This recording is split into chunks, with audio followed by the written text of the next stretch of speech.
संस्थापकाय च धर्मस्य सर्वधर्मस्वरूपिणे अवतारवरिष्ठाय रामकृष्णाय ते नमः। श्री श्री रामकृष्ण कथामृत 16 दिसंबर 1883। मास्टर महाशय दक्षिणेश्वर आए हैं ठाकुर के साथ में रिट्रीट के लिए।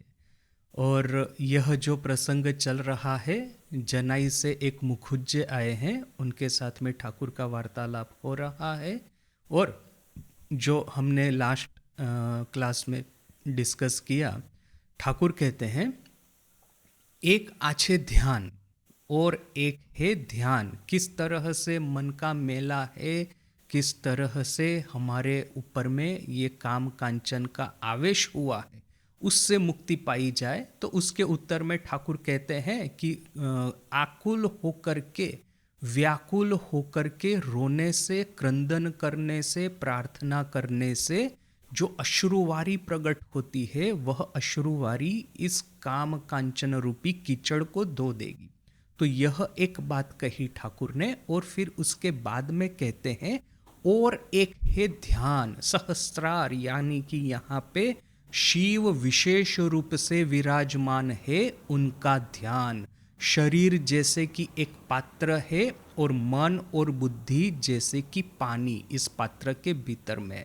और इस पानी में जैसे कि सच्चिदानंद रूपी सूर्य का प्रतिबिंब पड़ रहा है। इस प्रतिबिंबित सूर्य का ध्यान करते करते सत्य सूर्य की, उनकी कृपा से दर्शन होता है। तो यह ध्यान के बारे में जो ठाकुर कहते हैं, उसके बारे में हमने लास्ट टाइम कुछ डिस्कशन किया था। इस बार मैं स्वामी जी का, स्वामी विवेकानंद का कुछ जो इस दो छोटे छोटे कोटेशन है, ये खास करके ये ध्यान के बारे में और खास करके ये कुंडलिनी ध्यान जो है उसके बारे में, तो मैं थोड़ा पढ़ लेता हूँ। ये फर्स्ट कोट है जिसको कि मैंने न्यू डिस्कवरी वॉल्यूम 6 में से लिया है। ऑफ कोर्स ये कोट आता है कंप्लीट वर्क्स में से, किंतु मैंने जब पढ़ रहा था तो मुझे ये न्यू डिस्कवरी में मिला था, बोल करके वहाँ से ले रहा हूँ। क्या कहते हैं Swami ji? You must learn to sit correctly. ठीक से बैठना सीखना होगा। ऐसा झुक करके ऐसा नहीं चलेगा, सीधा बैठना है, जिससे कि अपनी स्पाइनल कॉर्ड है वो एक लाइन में स्ट्रेट बनी रहे। क्यों?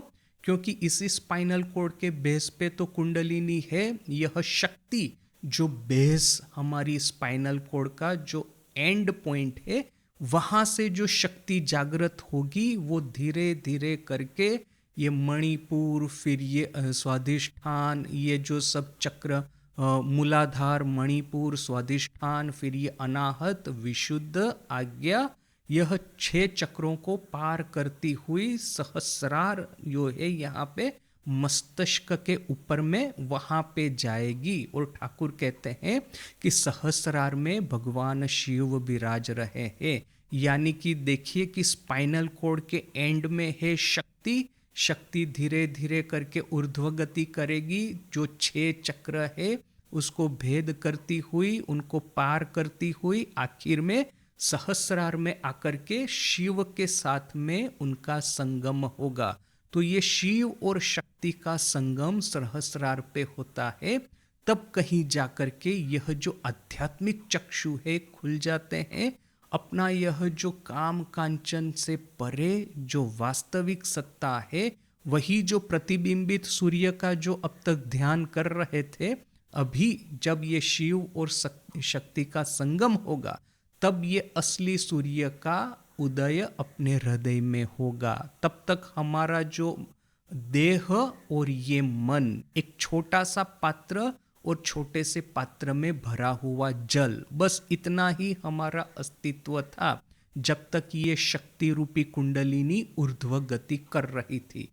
किंतु जिस क्षण सहस्रार में शक्ति और शिव का संगम होता है, उस समय देखेंगे कि ये छोटा सा मिट्टी का पात्र टूट जाएगा और फिर ये जल जो है वो भी बिखर जाएगा और ये प्रतिबिंबित सूर्य की माया में जो हम पड़े हैं, माने वो भी तो एक तरह का मोह ही है।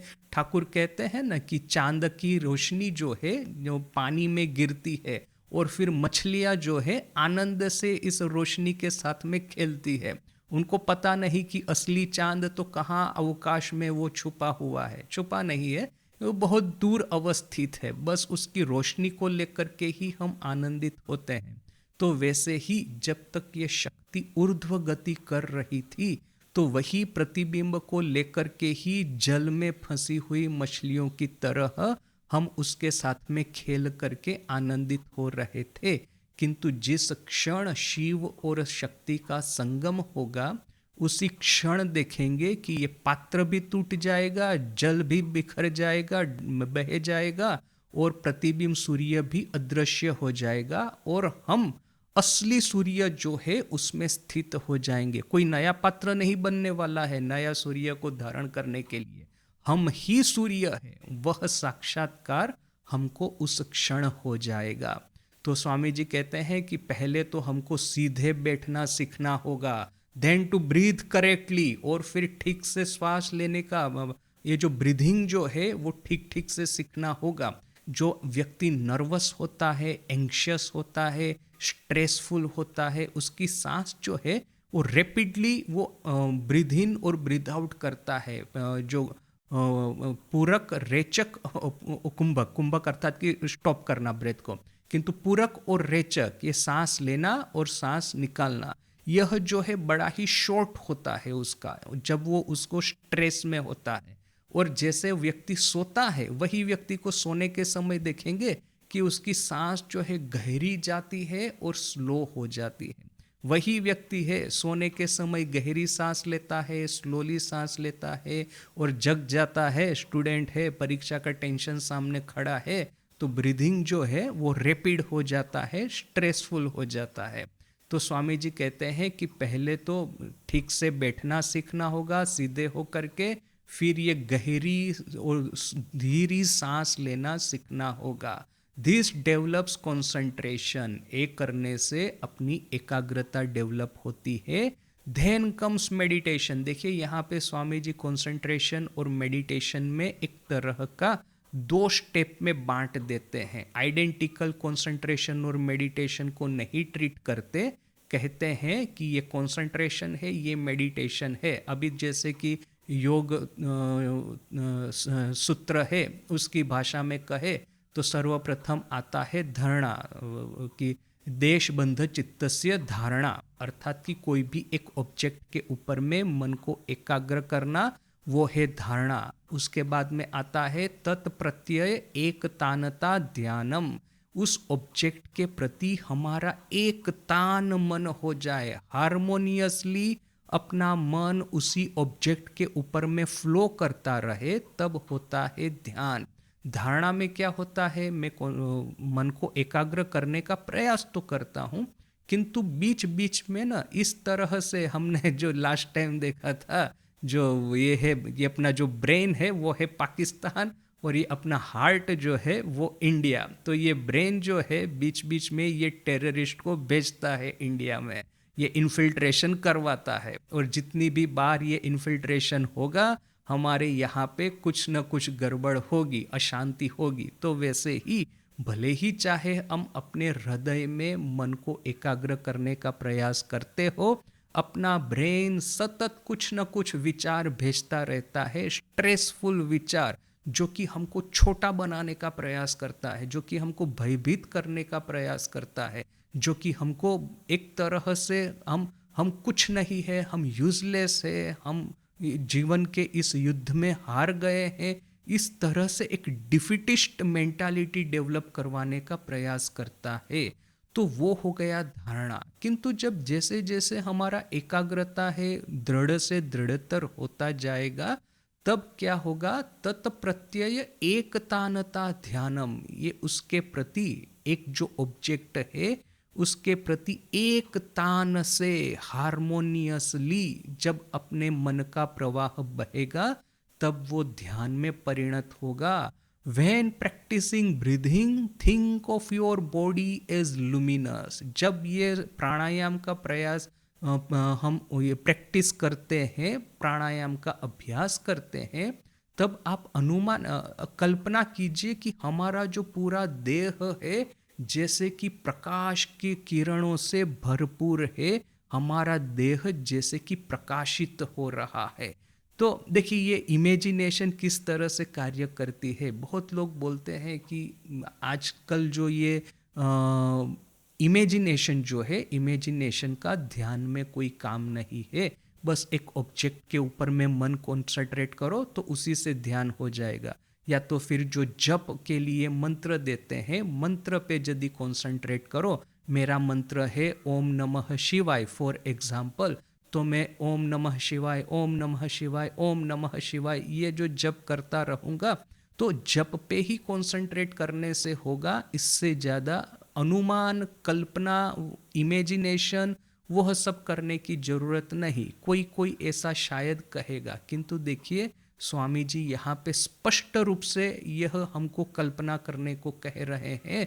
Think of your body as luminous. देखिए अब जैसे ठाकुर का है, ठाकुर जैसे कि अपनी चारों ओर ये जो अग्नि का एक बैरियर बनाना, यह जो पूजा के समय में जो आता है यह मंत्र, यह विधि, तो ठाकुर जब वो जल प्रक्षालन करते थे तो साथ साथ में ही देखते थे कि वो अग्नि का बैरियर वो सही में खड़ा हो जाता है। ठाकुर जब ये न्यास वगैरह करते थे तो अपने अंग प्रत्यंग में वो बीज मंत्र साक्षात देख पाते थे। तो वो कोई कोई कहेगा कि वो साक्षात्कार जब होता है बीज मंत्रों का, जब ईश्वर आपको सही में दर्शन दिलवा देते हैं तो वो ठीक है। किंतु इमेजिनेशन करना कि मेरे में जब न्यास कर रहा हूँ, कोई पुजारी महाराज है, तो बीज मंत्रों को विजुअलाइज करने का कोई लाभ नहीं है या तो कोई उसका प्रयोजन नहीं है। तो मेरी दृष्टि से और यहाँ पे स्वामी जी की दृष्टि से भी इस तरह का थिंकिंग कोई काम का नहीं। देखिए इमेजिनेशन, दर्शन हो तो बहुत अच्छा है। जब मैं न्यास करता हूँ, मंत्र पाठ करता हूँ, मंत्र जप करता हूँ, अपने हृदय में ईश्वर का, मेरे इष्ट जो है उनका दर्शन हो जाता है, तो उससे तो अच्छा और कुछ है ही नहीं। किंतु जब तक दर्शन नहीं होता है तब तक हम कल्पना की सहाय ले ही सकते हैं। और इसीलिए स्वामी जी कहते हैं think of your body as luminous. अपने देह को प्रकाशित सोचो कि आपका, इमेजिन करो, विचारो कि आपका देह प्रकाशित है। Try to look down the spinal cord from the base of the brain. ये जो ब्रेन है और ब्रेन का जो बेस है, ब्रेन का बेस अर्थात कि जहाँ पे स्पाइनल कॉर्ड ब्रेन के साथ में कांटेक्ट में आता है, ब्रेन के साथ में फ्यूज होता है, उसको कहते हैं ब्रेन का बेस, या तो फिर कहेंगे कि स्पाइनल कॉर्ड का टॉप पार्ट। तो ये स्पाइनल कॉर्ड का जो टॉप पार्ट है वहाँ से लुक डाउन, ऐसा करो, इमेजिन करो कि आप स्पाइनल कॉर्ड के नीचे में देख रहे हैं, यानी कि स्पाइनल कॉर्ड एक पाइप की तरह है, तो ऊपर से हम नीचे देख रहे हैं पाइप में, इस तरह से इमेजिन करो। To the base of the spine, ऊपर से देख रहे हैं नीचे की ओर, उसका जो फाउंडेशन है वहां की ओर। Imagine that you are looking through the hollow Sushumna to the Kundalini rising upwards to the brain.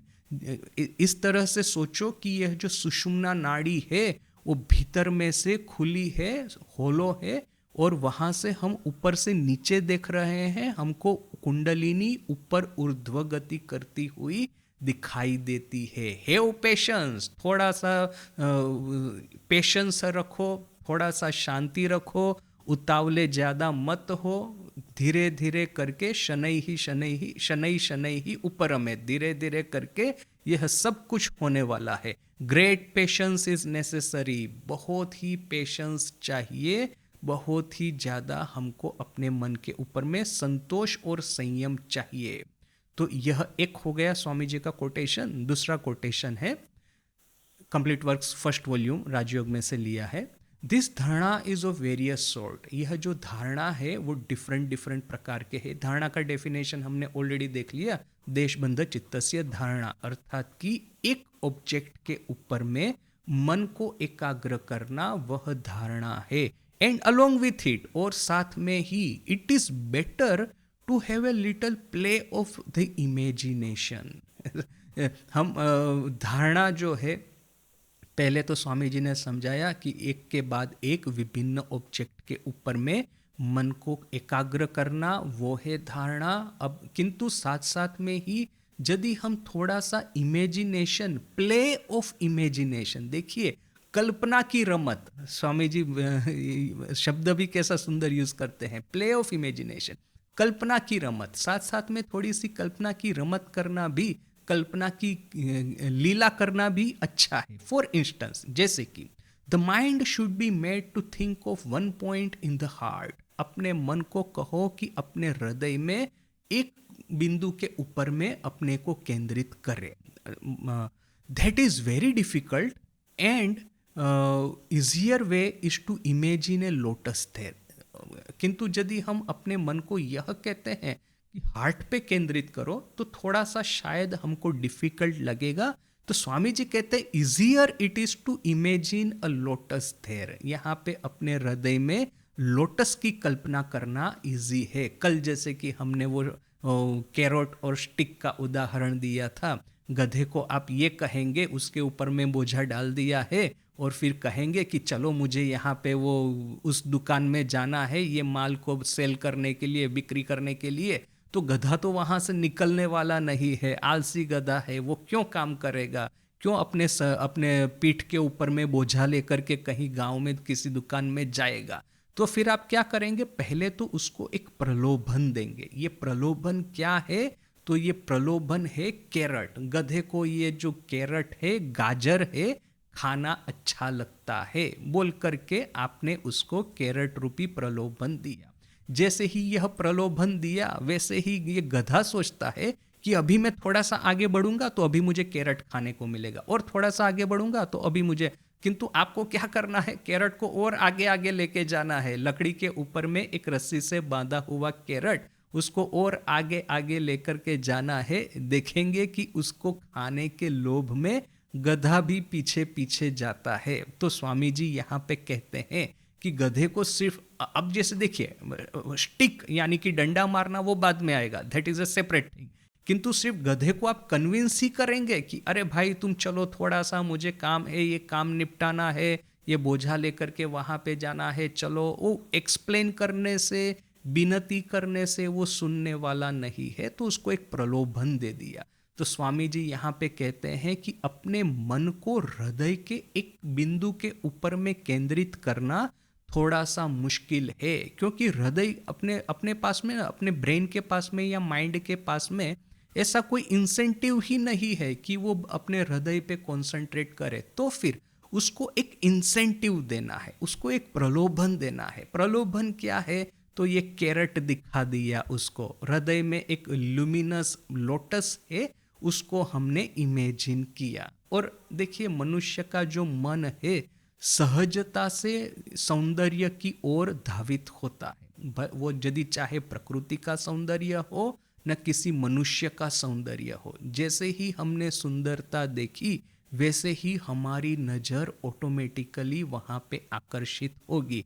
यह जो ठाकुर कहते हैं ना कि मागुर माछेर झोल जुबती मेयर कोल, बोल हरि बोल, ऐसा माने ये मागुर रूपी मछली का यह जो जूस है, पहले तो उसका प्रलोभन दो, फिर यदि ये युवती स्त्री है उसके आंचल का प्रलोभन दो, और फिर यह दो प्रलोभन से यदि कोई आदमी आता है तो बोल हरि बोल, उससे बुलवा लेना है। तो देखिए कि यह एक बार एक प्रलोभन देकर के मन को आगे खींचना है।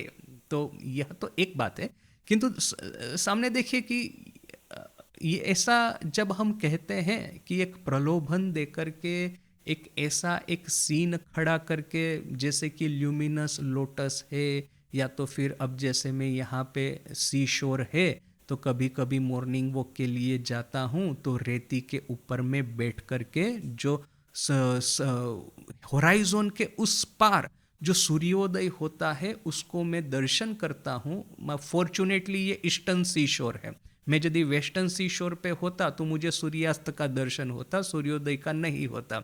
किंतु ये ईस्टर्न पार्ट ऑफ इंडिया में है तो सूर्योदय का दर्शन होता है। तो ये सूर्योदय का दर्शन जब होता है तो फिर इतना सुंदर नज़ारा खड़ा होता है कि इतना बादल कलरिंग, ये बादल है, ये पूरा जगत जो है वो शांत है, समुंदर की लहरें जैसे कि ये जो लहरों की भी तो एक आवाज होती है ना, तर्जन गर्जन होता है, वो भी जैसे कि ना मन को शांत करता है। तो यह सीन को जैसे कि अपने हृदय में विजुअलाइज करना है। तो देखिए कि जब हम ये विजुअलाइजेशन का प्रैक्टिस करते हैं तो नेचुरली है कि सभी का अपना अपना एक कस्टम मॉडल होगा कि मुझे इस चीज पे विजुअलाइज करने से ज़्यादा मेरा मन एकाग्र हो जाएगा, किसी का ये सी शोर पे विजुअलाइज करने से मन एकाग्र हो जाएगा। और इवन हमारे खुद के जीवन में सुबह को एक चीज पे विजुअलाइज किया तो मन एकाग्र हो गया, तो शाम को उसी पे उसी सीन के ऊपर में विजुअलाइज करने को जाएंगे, एकाग्र करने को जाएंगे तो नहीं होगा, तो फिर दूसरा सीन बना दिया। मैंने ऐसे बहुत सारे सीन बनाए हैं विजुअलाइज करने के लिए। अब जैसे कि ठाकुर दक्षिणेश्वर में बैठे हैं अपने कमरे में, तो वहाँ वो एक सीन है। फिर जैसे चांदनी दक्षिणेश्वर में ही, गंगा का जो घाट है दक्षिणेश्वर में ही पंचवटी है, ऐसे बहुत सारे सीन हम विजुअलाइज करके रख सकते हैं रेडीमेड। जैसे कि हम लोग लाइब्रेरी में जाते हैं तो लाइब्रेरी में आपको सब तरह की किताब मिल जाएगी। यहाँ पे ये साइंस की किताब है, यहाँ पे हिस्ट्री की किताब है, यहाँ पे बाल वार्ताएं हैं, यहाँ पे कॉमिक्स है, यहाँ पे ये साइंस फिक्शन है, यहाँ पे ये नोवेल वगैरह है, यहाँ पे ये गुजराती किताब है, यहाँ पे इंग्लिश किताब है, यहाँ पे ये धार्मिक किताब है। तो हम जिस समय जिस मूड में होते हैं उस तरह की किताब हम उस लाइब्रेरी में से लेते हैं। लाइब्रेरी में हजारों हजारों किताबें हमारे ही हमको ही सर्व करने के लिए, हमारी ही इच्छा को पूर्ण करने के लिए अच्छे से सजा करके रखी गई है। तो वैसे ही ये जो सीन है, जो सब कल्पनाएं हैं, इमेजिनेशन है, उस सब की एक लाइब्रेरी बनाई है। और इस लाइब्रेरी में बड़े ही फुल्ली डेवलप करके, माने फुल्ली फ्लैश्ड माने अच्छे से डेवलप करके सीन सब रख दीजिए किताबों की तरह। और जब हम ध्यान करने को बैठते हैं तो कभी कभी ये जो है प्ले ऑफ इमेजिनेशन, अपने हृदय में हमको क्या इमेजिन करना है कि कभी कभी मैंने ये सी शोर वाला किताब, ये सीन लाइब्रेरी में से निकाल करके उसको मैं प्ले कर रहा हूँ। ये कभी कभी ये है कि मैं दक्षिणेश्वर वाला सीन जो है वो प्ले कर रहा हूँ। एक्सपेरिमेंट करके देखना है, यह सीन प्ले करने से क्या मेरा मन एकाग्र होता है, तो नहीं होता, तो चलो दूसरे सीन को पकड़ो। दूसरे सीन से क्या एकाग्र होता है, नहीं होता, तो तीसरे को पकड़ो। ऐसा एक वेल डेवलप लाइब्रेरी हमको डेवलप करना है। ये ध्यान, इस जिसका ये रिच लाइब्रेरी है कल्पना का, इमेजिनेशन का, प्ले ऑफ इमेजिनेशन का, उसको देखेंगे कि वो ध्यान सहज रूप से कर सकता है, उसको समझ में आता है। हमको ये समझना होगा, सुबह मेरा इस तरह का मूड है, शाम को इस तरह का है, आज मेरे साथ में ऐसा हुआ तो मुझे इस तरह का सीन डेवलप। देखिए बहुत सारे लोगों के ना म्यूजिक होते हैं, सॉन्ग्स होते हैं। डिप्रेशन में है तो ये सॉन्ग प्ले करना है, चीयरफुल मूड में है तो ये सॉन्ग प्ले करना है, एक्सरसाइज कर रहे हैं तो फिर ये सॉन्ग प्ले करना है, और ज़्यादा अपबीट एक्सरसाइज के लिए सॉन्ग चाहिए। डिप्रेस है तो थोड़ा स्लो वाला सॉन्ग चाहिए। स्टडी कर रहे हैं तो स्टडी में कंसंट्रेशन करने के लिए जो म्यूज़िक प्ले किया जाता है, क्लासिकल म्यूज़िक, स्लो उसकी ट्यून हो, रिदम हो, वो वाला चाहिए। तो बहुत सारे लोगों की ना ऐसा सॉन्ग्स लाइब्रेरी होती है। जिस समय जो एक्टिविटी कर रहे हैं, जिस समय जो मूड में है, उस अनुसार उन लोगों का ये सॉन्ग्स लाइब्रेरी रेडी रहता है। तो हमारा भी, हम किस समय में किस तरह के मूड में है, किस तरह का हमको ये भीतर में से एक सोलेस चाहिए, एक तरह का एक प्राप्ति, हम संतुष्टि चाहिए, उसके अनुसार ये सीन्स का, इमेजिनेशन का लाइब्रेरी हमको बना करके रखना है। और इस लाइब्रेरी में से एज पर नीड एक के बाद एक सीन को हमको प्ले करना है। तो वो हो गया ध्यान का मेथड।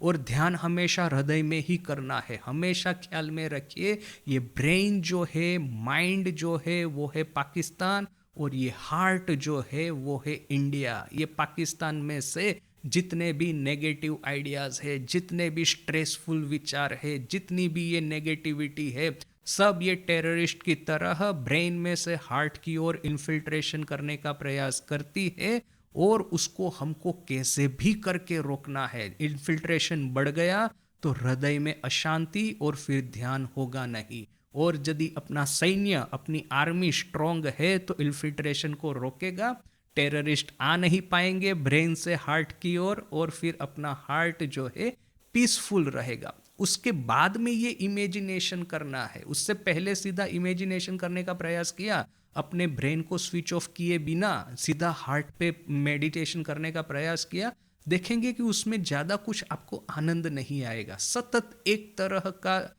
एंजाइटी, सतत एक तरह का, एक कहेंगे कि स्ट्रेस वो बना रहेगा। तो पहले तो यह जो कनेक्शन है उसको कट करने का प्रयास करना है। उसके बाद में हृदय में ध्यान करेंगे तो अच्छा से आनंद आएगा। देखिए 100% कनेक्शन कभी कट नहीं होने वाला है। जब तक समाधि नहीं होगी, दग्ध बीज नहीं हो जाएंगे अपने पंचक्लेश, अविद्या, अस्मिता, राग, द्वेष, अभिनिवेश, तब तक ये कनेक्शन कट नहीं होने वाला है। But does not matter. शुरू में एक बार मेहनत करके कनेक्शन को थोड़ा बहुत कम कर देना है। इन्फिल्ट्रेशन जो पूरा खुला बॉर्डर था, ओपन बॉर्डर, तो एटलीस्ट फेंसिंग तो कर दिया। अभी जिसको आना है वो आने वाले कम हो गए हैं। तो इस तरह से इन्फिल्ट्रेशन को कम करने का प्रयास अवश्य करना है। तो यह एक बात है कि हृदय में ध्यान करने से पहले ये ब्रेन और हार्ट, इन दोनों के बीच की बॉर्डर को सील करना है। That is lesson number 1। Lesson number 2 है कि एक पूरा लाइब्रेरी ऑफ सीन, कल्पना का, प्ले ऑफ इमेजिनेशन, ये जो मॉडर्न लैंग्वेज में एकदम फिट बैठ जाता है। अपनी पीसी में, कंप्यूटर में या अपने मोबाइल में बहुत सारे सॉन्ग्स है। अभी मैं ये पता है ना, आजकल जिम में जाएंगे तो सॉन्ग्स प्ले करेंगे। तो आप जॉगिंग कर रहे हैं कि योगा कर रहे हैं, उसके अनुसार वो सॉन्ग ना कि म्यूजिक प्ले करेंगे। तो वैसे ही कि जिस तरह, जिस समय, जिस मूड में है, जिस उसमें पोजीशन में है, हमको किस तरह का सोलेस चाहिए, किस तरह का भरोसा, शांति चाहिए, उसके अनुसार वह सीन को प्ले करना है। तो दैट इज लेसन नंबर 2।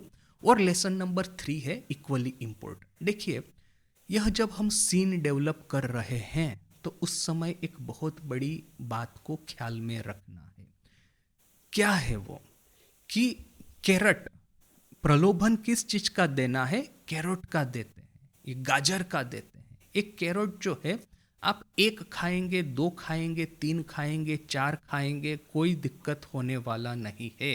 किंतु यहाँ पे जैसे साउथ इंडिया में यह जो मैसूर पाक मिलता है, बंगाल में जाएंगे तो रसगुल्ला है, गुलाब जामुन है, वह सब मिलता है। यह जो बाकी नॉर्थ इंडिया में मोहन थाल वगैरह मिलेगा, शीरा मिलेगा। ये मिठाई जो है उसका जो आकर्षण है ना, वो कैरोट से कहीं ज़्यादा है। आप 2 पात्र में हमारे सामने एक 2 प्लेट रख दीजिए। खाने को बैठे हैं, नज़र के सामने 2 प्लेट रख दीजिए। एक प्लेट में रखिए सलाड, सलाड में ये कैरेट है, ये फिर ये कुकुम्बर है, वगैरह वगैरह, जो सलाड, जो टमाटर है, काट करके अच्छे से सजा करके सलाड का प्लेट रखा है। दूसरी ही प्लेट में आप रख दीजिए ये जितनी भी सुंदर सुंदर मिठाइयाँ है, सुंदर सुंदर पकवान है, समोसा है, कचौरी है, पूरी है, फिर ये मोहन थाल है, फिर ये गुलाब जामुन है, वगैरह वगैरह, मैसूर पाक है, उसको रख दीजिए। देखिए कि आपका मन कहाँ जाता है। मन आपका हमेशा ये पकवान की प्लेट है वहीं पे जाएगा। मिठाई खाने का, समोसा खाने का, कचौरी खाने का, डोसा खाने का, वही आपका मन होगा, नहीं कि ये सलाद खाने का, नहीं कैरोट और ये कैबेज और ये ककुम्बर उसको खाने का। क्यों? क्योंकि इसका जो पकवान का प्रलोभन है वो सलाड के प्रलोभन से कहीं ज़्यादा है। मिठाई का प्रलोभन सलाड के प्रलोभन से कहीं ज़्यादा है। तो यह बात वैसे इंस्टिंक्टिवली हम सबको पता है। तो मैं सोचूंगा कि मुझे सीन ही क्रिएट करना है ना, मुझे तो अपने मन को प्रलोभित ही करना है ना, कि हाँ चलो एक बड़ा सुंदर सीन है, जिसको कि मैं कल्पना करूंगा तो मेरा मन वहां पे एकाग्र रहेगा। तो अभी मैं सी शोर की कल्पना करने से मेरा मन एकाग्र नहीं होता, मेरे मन में बहुत रजस पड़ा हुआ है। मैं ठाकुर की कल्पना करता हूँ दक्षिणेश्वर में अपने कमरे में बैठे हुए हैं, फिर भी मेरा मन एकाग्र नहीं होता, रजस बहुत ज़्यादा है। मैं कल्पना करता हूँ कि जयराम बाटी में माँ के कमरे में मैं भी बैठा हुआ हूँ, माँ ध्यानस्थ है बैठी हुई, और सामने मैं भी बैठा हुआ हूँ। जयराम बाटी का सुंदर वातावरण, गांव का यह जो इकोसिस्टम है पूरा गांव का, ये जो एम्बियंस है, वो जो क्रिकेट्स है वो ये कर रहे हैं, क्रिकेट्स की आवाज़ आ रही है, ये पवन की आवाज़ आ रही है, तो इतना सुंदर वातावरण, ये भी मेरे मन को जैसे कि ये बांध करके नहीं रख पा रहा है।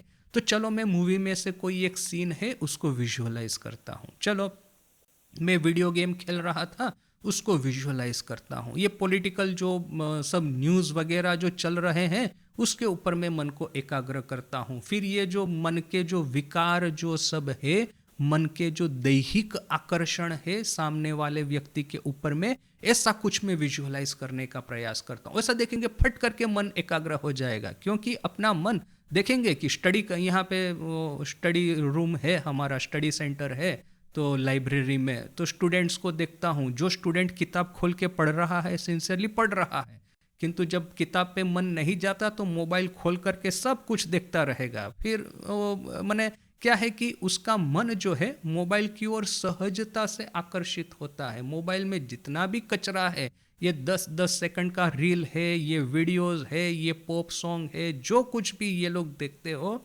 उसके ऊपर में से ना एक बार आपने स्टडी में थोड़ा सा बोर हो रहा हूँ, चलो मोबाइल खोल के रील देख लिया। जैसे ही मोबाइल खोला, जैसे ही रील देखने का प्रयास किया, सोचा कि 5 मिनट के रिलैक्स हो जाते हैं, फिर नेक्स्ट टाइम घड़ी के सामने देखा, पता चला 50 मिनट चले गए हैं। तो देखिए आप कहेंगे मन को एकाग्र ही करना है ना, स्टडी पे क्यों करें, रील पे क्यों ना करें, फर्क क्या पड़ता है। किंतु देखिए कि आप सलाद खाएंगे और ये पकवान और मिठाई खाएंगे, सलाद आप खाएंगे, आपके हेल्थ पे कोई भी नेगेटिव इम्पैक्ट नहीं होगा, किंतु ये मिठाई है, पकवान है खाएंगे तो ये डायबिटीज़ है, शुगर है, ये कोलेस्टेरॉल है, वो सब बढ़ जाएगा। क्यों बढ़ जाएगा? क्योंकि पकवान जो है खाने में अच्छा तो बहुत लगता है, प्रलोभित तो बहुत करता है, किंतु उसकी बहुत सारी साइड इफ़ेक्ट है।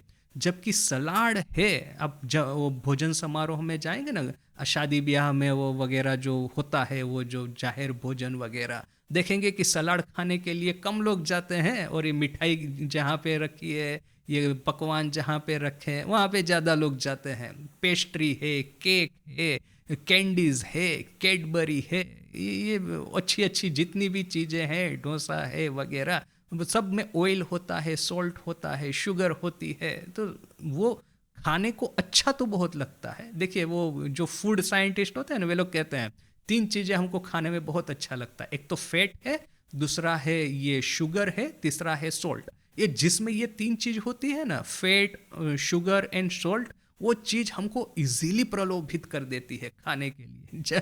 जो सलाद है उसमें ना ही फैट है, ना ही शुगर है, ना ही सॉल्ट है। फ्रूट है, फ्रूट खाना बहुत कम लोगों को अच्छा लगता है, जो लोग बचपन से खाते आ रहे हैं उन लोगों के लिए है चलो कि फ्रूट का प्रलोभन है। ज़्यादातर लोगों को फ्रूट देंगे और सामने सब्जी और वगैरह ऐसा कुछ देंगे, पहले सब्जी खा लेंगे, बाद में फ्रूट खाएंगे, थोड़ा बहुत, ज़्यादा नहीं खाएंगे। अपने यहाँ पे जो डिवोटी आते हैं ना, मैं राजकोट में, तो फल प्रसाद वो मैं अपने वहाँ पे रखता था। फिर जो भी आएंगे कोई बात करने के लिए, तो पूरा कटोरी भर के फल प्रसाद देता था, और साथ में एक मिठाई रहती थी, तो पेड़ा जैसा। तो जब भी देता हूँ ना, तो वे लोग में देखा कि महाराज जी इतना सारा फल नहीं खाएंगे, थोड़ा सा फल खा लिया, एक एक ले लिया, एक से ज़्यादा नहीं लेना है। किंतु जैसे मिठाई देखी तो मिठाई पहले खा लेंगे। तो देखिए कि ये ऑलरेडी अपना ये डीएनए के भीतर में यह सी जब चीज़ें हैं जो हमको नुकसान पहुंचाती है, उसके प्रति प्रलोभन ये जैसे कि अपने डीएनए में ही है। काम कांचन के प्रति जो अपना आकर्षण है, पता है कि हमको नुकसान करता है, फिर भी जैसे ठाकुर कहते हैं ना कि जो कैमल है, ऊंट है, वो जो कांटे वाला ये पौधा खा रहा है, उसको इतना अच्छा लगता है खाना कि कांटा, उस कांटे जो है, थॉर्न्स जो है उसके मुंह में लग करके मुंह में से खून बह रहा है, इसके बावजूद ये कैमल जो है वो कांटे वाला पौधा खाता ही जाएगा। तो मुंह में से रक्त बह रहा है फिर भी खा रहा है, ये उसका प्रलोभन है। तो यहाँ पे भी जब सीन क्रिएट करते हैं तो देखेंगे कि सीन में ये सलाड ही हो, ये स्वीट है न कि पकवान है, वह सब उस सीन में न हो। That is lesson number 3। तो ये 3 लेसन जो है मेडिटेशन के लिए वेरी इंपॉर्टेंट। तो यहाँ पे स्वामी जी क्या कहते हैं कि धारणा इज ऑफ वेरियस सॉर्ट। ये जो मन को एकाग्र करना है डिफरेंट डिफरेंट तरीकों से एकाग्र कर सकते हैं। एंड अलोंग विथ इट, और साथ साथ में ही, it is better to have a little play of the imagination. कल्पना की थोड़ी सी रमत इसके साथ में जोड़ देना वो भी अच्छा है। फॉर इंस्टेंस, जैसे कि उदाहरण के रूप में, the mind should be made to think of one point in the heart. आदर्श यह है कि मन को हृदय में एक बिंदु पे एकाग्र करे। But that is very difficult, किंतु यह बड़ा मुश्किल है। An easier way is to imagine a lotus there. Easy रास्ता है कि हृदय में एक लोटस की, कमल के फूल की कल्पना करे। That lotus is full of light. और फिर देखिए कल्पना में रंग भरते जाइए, ये लोटस जो है पूरा प्रकाशित हो रहा है, प्रकाश से भरपूर है, एफल्जेंट लाइट, इस तरह का प्रकाश जो कि आंखों को शीतलता देता है। ये सूरज का प्रकाश जैसे कि आंखों को झुलसा देगा, किंतु ये जो चांदनी का प्रकाश है आंखों को शीतलता देगा। Effulgent light, put the mind there, मन को वहां पे जोड़ो। और think of the lotus in the brain is full of light. या तो फिर अपने ब्रेन में सोचो कि लोटस है वो भी फुल ऑफ लाइट है, किंतु ये हमको नहीं करना है। ब्रेन में लोटस की कल्पना कभी नहीं करनी है, बड़ा ही डेंजरस। स्वामी जी बोलते हैं, स्वामी जी के लिए ठीक है, हम ऐसा सब करने को जाएंगे तो ब्रेन फीवर हो जाएगा। और of the different centres in the Sushumna mentioned before. या तो फिर ये सुषुम्ना नाड़ी है, स्पाइनल कॉर्ड है, उसमें ये जो डिफरेंट चक्र है, षट चक्र, मूलाधार, मणिपुर, स्वादिष्ठान, अनाहत, आज्ञा, विशुद्ध, ये जो 6 मूलाधार, विशुद्ध, स्वादिष्ठान, विशुद्ध, आज्ञा, ये जो 6 चक्र है, और फिर ये 7वां है सहस्त्रार पद्म। तो ये विभिन्न केंद्रों के ऊपर में हम मन को एकाग्र कर सकते हैं। तो ये 6 + 1 7 में से एकाग्र करना है सिर्फ अनाहत के ऊपर में, सिर्फ हृदय के ऊपर में, और किसी भी जगह पे कहीं पे एकाग्र करने की कोई ज़रूरत नहीं है। स्वामी जी सिखा रहे हैं पीएचडी स्टूडेंट को, और हम लोग बैठे हैं अभी प्राइमरी में, तो ये याद रखना है। तो और think of the lotus in the brain is full of light, और of the different centres in Sushumna as mentioned before. तो ये स्वामी जी का कुंडलिनी और ये मेडिटेशन के बारे में 2 छोटे से पैसेज। देखिए, यह जो हम इस तरह से कल्पना करते हैं, अब जैसे कि एक सीन हमने आज सिलेक्ट किया। फॉर एग्जाम्पल, मैं आज सुबह की ही बात बताता हूँ। मैं सुबह को बैठा था और एक इमेजिनेशन में प्ले कर रहा था अपने हार्ट में, जैसे कि मैं एक बहुत ही शांत रमणीय जगह पे, मेरा एक जो बहुत ही फेवरेट सीन है ना, क्या है पता है, मैं छोटा था अपने गांव में जाया करता था। मेरे पिताजी का, मेरी माँ के पिताजी का जो घर है वो छोटा सा गांव है, तो वहाँ पे मेरी बहुत पॉजिटिव यादें हैं उस गांव के साथ में जुड़ी हुई। तो मैंने उस गांव का एक सीन एक कंस्ट्रक्ट किया है, जैसे कि एक बहुत ही सुंदर एक बागान है, और बागान के परे जो है खेत ही खेत है, हरियाले खेत जो है वो लहरा रहे हैं, और एक छोटा सा मकान है, उसके वरांडा में मैं कुर्सी डाल के बैठा हूँ। सूर्यास्त का समय है, सूर्य ऑलमोस्ट अस्त हो चुका है, आकाश में थोड़ी सी लालिमा अभी भी बची है, सुंदर वातावरण है। और फिर मैं वही एक बच्चा होकर के, 10-12 साल का बच्चा होकर के वहाँ पे वो वरांडे में बैठा हूँ। और बच्चे के मन में क्या है, ना ही टेंशन होता है, ना ही ये रिग्रेट होती है, ना ही ग्रीफ होती है, ना ही एंग्जाइटी होती है, ना ही एंग्स्ट होता है। तो वही बच्चा होकर के फिर से, जिसके सामने ये होपफुल फ्यूचर, एक भविष्य, उज्जवल भविष्य अभी भी उसके सामने जैसे कि प्रकट हो रहा है, ज्वल ज्वल कर रहा है, ठाकुर की लैंग्वेज में वो प्रकाशित हो रहा है। तो इस तरह के फ्यूचर की एक मेरे भीतर में अभी भी होप, आशा है, और फिर मैं वरांडे में बैठ करके एक आनंद कर रहा हूँ एक सीन का, और बस एंजॉय कर रहा हूँ और कुछ नहीं. So that is one of my favourite scene. तो इस तरह से मैं इमेजिन कर रहा था. आज सुबह की ही बात बताता हूँ. सतत मैं देख रहा हूँ कि कुछ न कुछ विचार आते ही जाते हैं. ये बॉर्डर को सील करना इंडिया पाकिस्तान की बड़ा ही मुश्किल है. रियल लाइफ में जितना मुश्किल है वो अपने इन बाह्य जीवन में जितना मुश्किल है, इनर लाइफ में भी इतना ही मुश्किल है. तो अभी देखिए, कुछ दिनों पहले की बात है, मैं इसी तरह से इमेजिनेशन या तो कोई एक ऑब्जेक्ट के ऊपर मैं मन को एकाग्र करने का प्रयास कर रहा हूँ और स्ट्रगल कर रहा हूँ, कंटिन्यूअस स्ट्रगल चल रही है. जैसे ही मैंने मन को थोड़ा शांत किया, फिर से कोई एक नेगेटिव विचार आ गया. जैसे ही शांत किया, फिर से एक नेगेटिव विचार आ गया. फिर से जैसे प्रयास किया, फिर से आ गया. तो मुझे लगा कि ये तो जन्म जन्मांतर की यात्रा है. मैं जैसे कि हवा ऊपर में आकाश में देख रहा हूँ और आकाश में उड़ने का प्रयास कर रहा हूँ. बीच में किंतु सूरज और मेरे बीच में घने काले बादल छाए हुए हैं. तो ऐसा मुझे फील हो रहा है कि मैं चाहे जितना भी उड़ने का प्रयास करूं, जितना ही सूरज को छूने का प्रयास करूं, वो जो एफल्जेंट सोर्स जो है लाइट का, उसकी ओर जाने का प्रयास करूं, ग्रेविटी ना जैसे कि मुझे पकड़ करके फिर से वो जमीन पे बार बार ला करके पटक दे रही है.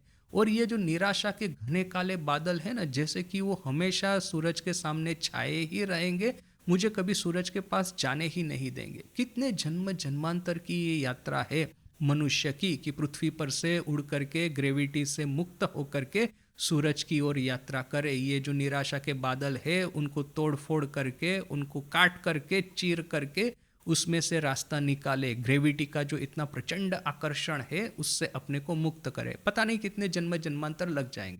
ऐसा मैं सोच रहा था. पता है, एकाएक लाइक इन अ फ्लैश मुझे ऐसा एक विचार आया कि एज इफ कि ये जो घने काले बादल है ना, जिसमें से सूरज का थोड़ा थोड़ा प्रकाश दिख रहा है, जैसे कि उसको चीर करके ना मैं ही मेरी ओर दिख रहा हूँ. बादल के उस साइड भी मैं हूँ, और वो मैं जिसने कि ऑलरेडी यह जो सूर्य जो है मेरा सही अस्तित्व है, वो जिसने कि समझ लिया है, अपने प्राण में अनुभव कर लिया है.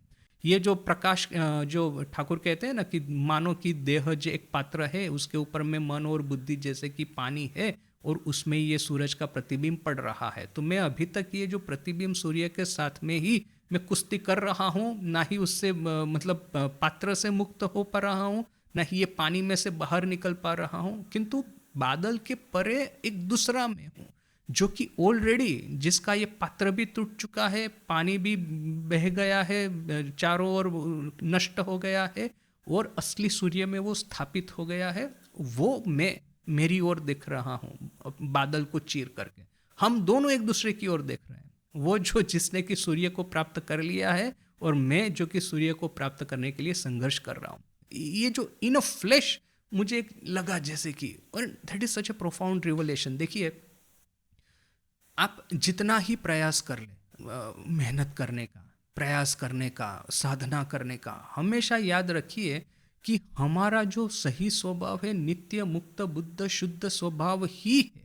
यह जो स्ट्रगल कर रहे हैं, हमको हिप्नोटाइज कर दिया गया है बचपन से कि हाँ स्ट्रगल करनी है आध्यात्मिक जीवन में. हाँ, यह सब कल्पनाएं, यह सीन है, यह जो एक के बाद एक जो मेडिटेशन की मेथड है, काम कांचन से मुक्ति पानी है, वगैरह आपको करना है. जन्म जन्मांतर की ये यात्रा है, पता नहीं कौन से कितने जन्मों के बाद में थोड़ा बहुत अनुभूति होगा.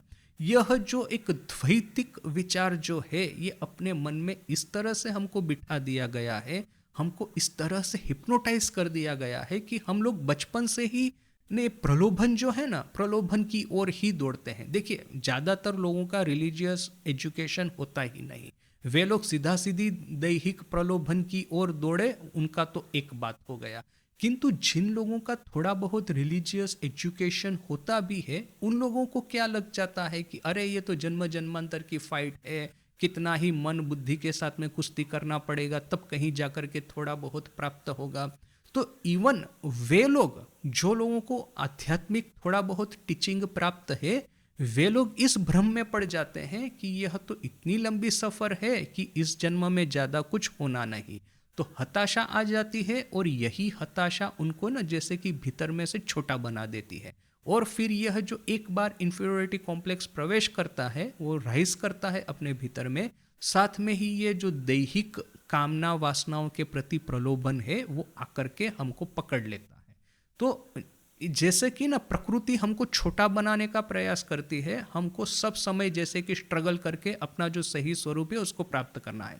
किंतु struggle is a way of life. आध्यात्मिक जीवन का अर्थ ही है कि ये आध्यात्मिक स्ट्रगल। तो दो तरह के लोग इस जगत में, जिनका कि आध्यात्मिक रिलीजियस एजुकेशन कोई सीरियस होता ही नहीं, वे लोग बाय डिफॉल्ट जैसे कि काम कांचन के मोह में पड़ जाएंगे, और जिनका इस तरह का एजुकेशन थोड़ा बहुत होता भी है, थोड़ी बहुत उनकी समझ जागृत होती है, उनको उनके भीतर में यही एक बैठ जाता है कि जिन जन्म जन्मांतर का संघर्ष है वो हमारी नज़र के सामने है। तो दोनों ओर से देखेंगे कि काम कांचन के प्रति प्रलोभन इतना सहज दिखाई देता है, चलो इसको पहले प्राप्त कर लेते हैं, बाद में बाकी सब खाएंगे। पहले ये डोसा है, ये मिठाई मोहनथाल है, ये मैसूर पाक है, पहले उसको खा लो, बाद में यदि पेट में जगह होगी तो सलाद खाएंगे। तो इस तरह का एक मेंटालिटी अपना बन जाता है। किंतु याद रखिए कि थोड़ा सा आप आध्यात्मिक जीवन में आगे बढ़ेंगे, द्वैत अद्वैत में है तो प्रश्न ही नहीं है। अद्वैत कहता है माया को कोई अस्तित्व ही नहीं है, माया तो अपने ऊपर में भ्रम, ये जो फेमस उदाहरण कि सांप देखा, उसके ऊपर में प्रकाश डाला तो पता चला सांप नहीं है, रस्सी ही है। सांप किसी समय नहीं था, तीनों काल में सांप नहीं था, सांप होने का सिर्फ भ्रम हुआ है।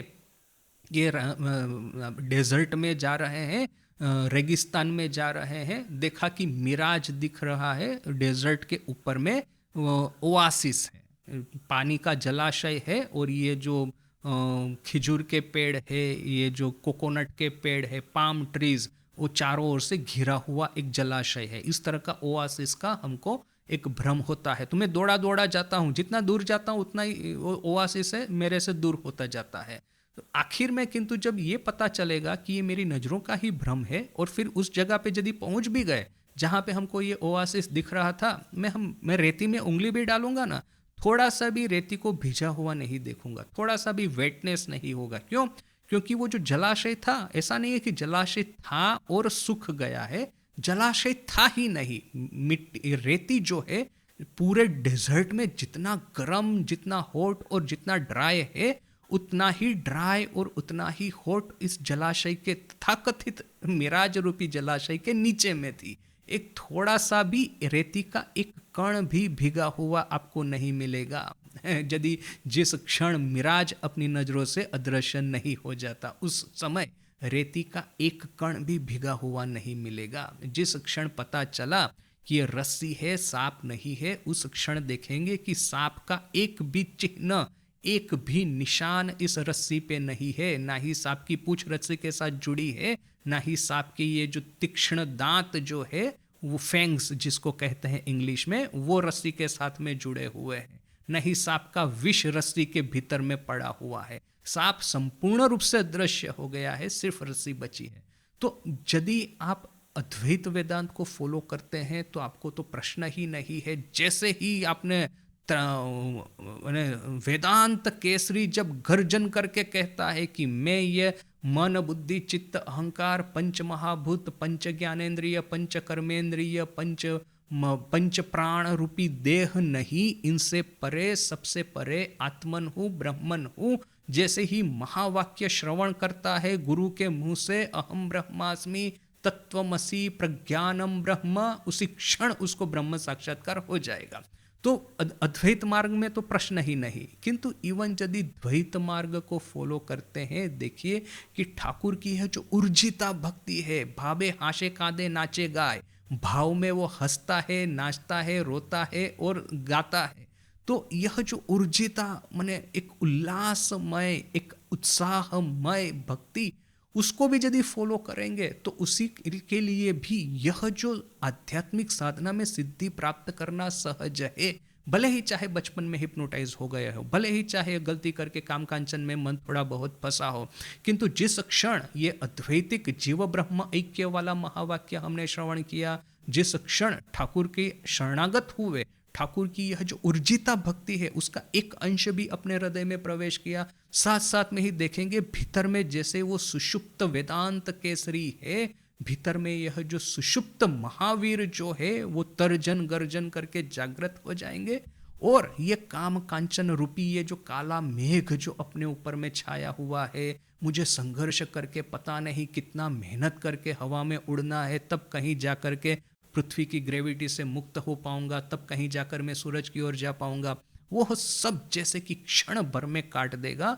और वैसे ही तत्क्षणात माँ काली का दर्शन होगा या तो फिर ब्रह्म साक्षात्कार हो जाएगा। So that is very important, that is lesson number 4 कि भले ही चाहे हम ये संघर्ष रूपी इमेजिनेशन कर रहे हैं, किंतु साथ साथ में हमेशा ख्याल रखिए कि मैं सहज रूप से दिव्यत्व मेरे भीतर में विराजमान है, मुझे कोई संघर्ष करके दिव्यत्व कहीं बाहर से प्राप्त नहीं करना, which is very important lesson number 4। तो मैं समरी ऑफ मैंने जो प्रैक्टिस किया है अभी तक मेडिटेशन उसका, इसके बाद में अभी हमारा नेक्स्ट क्लास होगा मंडे को, तब मिलेंगे। ओम शांति शांति शांति, हरि ओम तत्सत। श्री राम कृष्णार्पणमस्तु।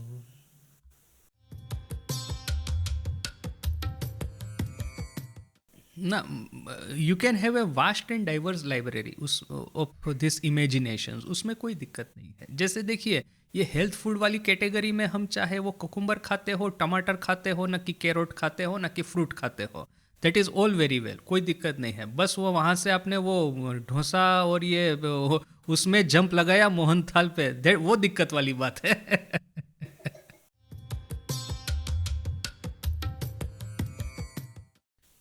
गीता में कहता है ना कि आत्मैव ही आत्मनो बंधु रिपुहु आत्मैव ही आत्मनः, माने आत्मा ही आत्मा का बंधु है और आत्मन ही आत्मन का शत्रु है। So it depends upon us कि फिर उसके साथ में मित्रता करनी है कि दुश्मनी रखनी है।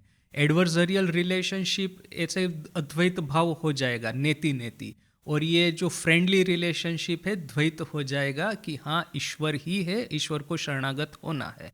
सो बोथ आर अपने आप में सही है, गलत नहीं है।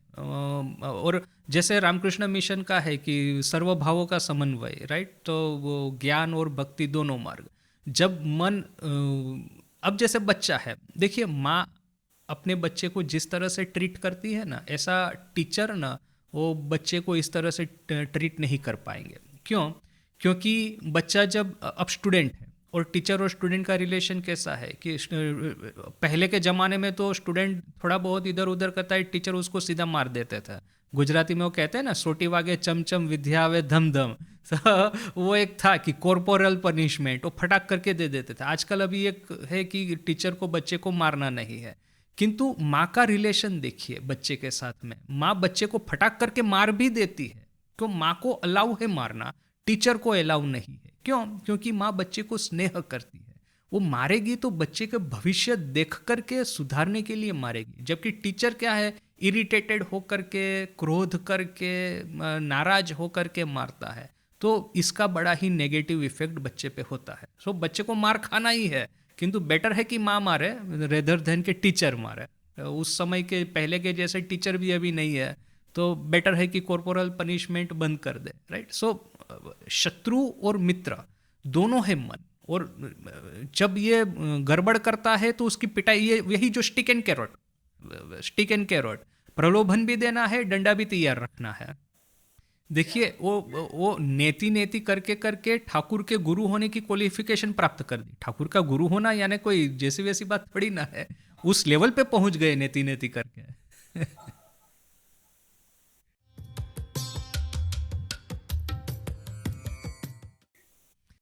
देखिए कि इमेजिनेशन है ना, कभी दर्शन में परिणत हो जाएगी। अब जैसे देखिए एक बात है, मैं यदि क्रिश्चियन हूँ और मुझे दर्शन होता है तो मुझे जीसस का दर्शन होगा। मैं यदि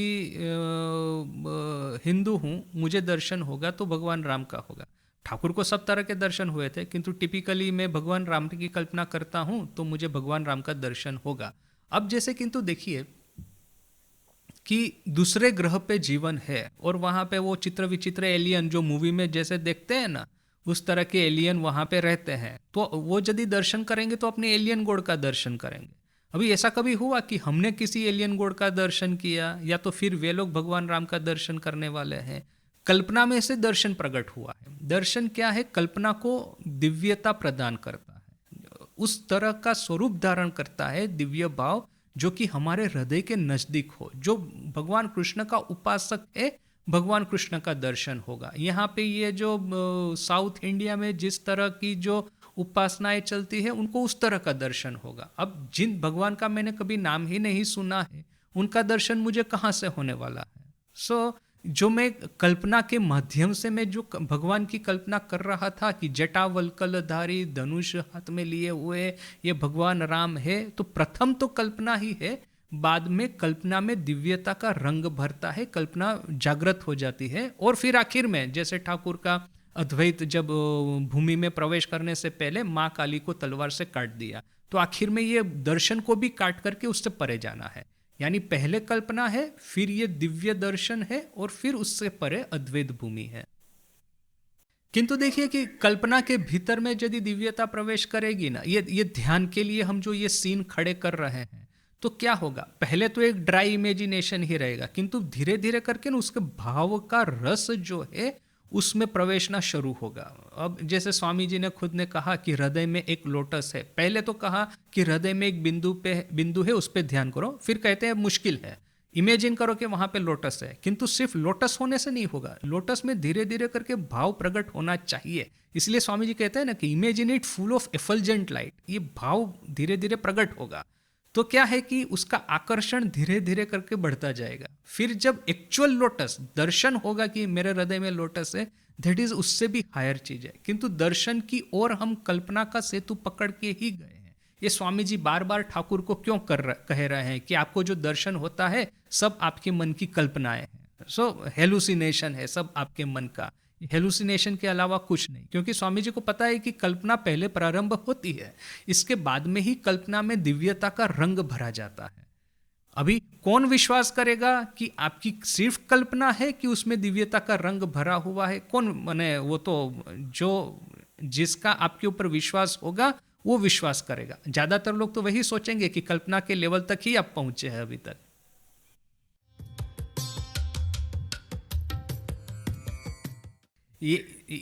इसके बाद में ही ठाकुर उत्तर देंगे। न्यू ईयर रेजोल्यूशन 19 दिन चलते हैं, but what if there is every day is new year day?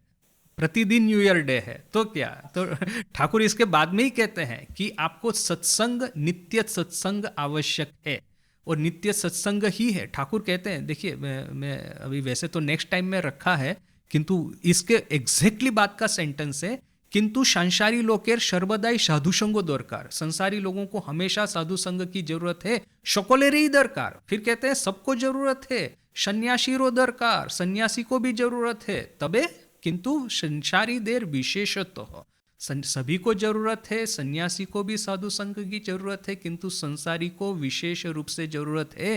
रोग लेगे ही अच्छे, रोग लगा ही है, कामिनी कांचनेर मध्य सर्वदा थाकते होए। ये सब समय तो आपको ये संसार को लेकर के ही रहना है ना, तो प्रतिदिन सत्संग आवश्यक है। तो प्रतिदिन न्यू ईयर है, प्रतिदिन आप उसको रेजोल्यूशन लेते रहिए, तो 19 दिन चलेगा, दिक्कत नहीं है, क्योंकि आप रोज नया रेजोल्यूशन लेते हैं। मेरा भी हो रहा है, सन्यासी को भी जरूरत है। देखिए, नित्य सत्संग और लॉन्ग पेशेंस, ये दो यदि रहता है तो कैसे भी करके पार कर लेंगे।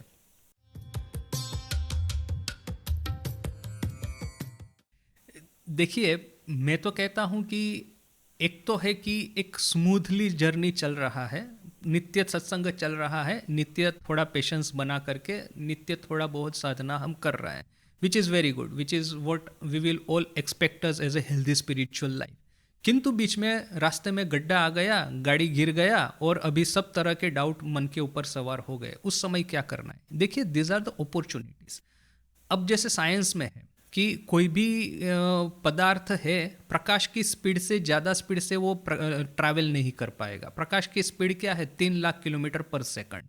तो ये आइंस्टाइन का कॉन्सेप्ट है। फिर ये क्वांटम डायनेमिक्स खोजा गया, क्वांटम डायनेमिक्स कहता है कि there are quantum leaps, there are worm holes in space time.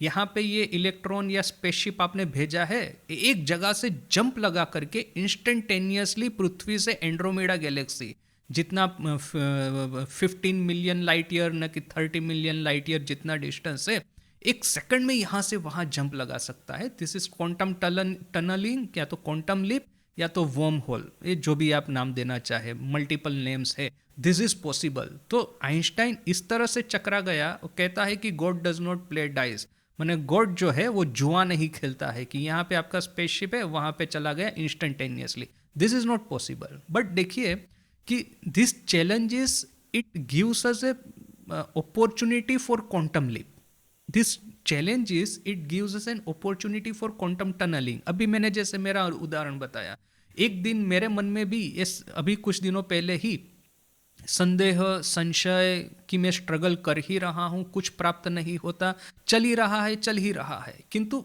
एकाएक मुझे ऐसा एक लगा कि बादल के परे भी मैं ही हूँ, जो कि नित्य शुद्ध बुद्ध मुक्त है। मेरे लिए कहाँ संघर्ष, मेरे लिए कहाँ ये जर्नी के परे जो जर्नी का गंतव्य स्थान है वो मैं ही हूँ, वहाँ पे मैं ऑलरेडी बैठा हूँ। So this challenge it gives me an opportunity to make a quantum leap, to go directly which will take otherwise जन्म जन्मांतर की यात्रा है, एक सेकंड में मैंने क्वांटम लिप लगा करके यहाँ से वहाँ पहुँच गया। So this challenges are good in a way, it gives you, जब एक्सट्रीम प्रेशर खड़ा होता है ना तब एक्सट्रीम साहस खड़ा होता है।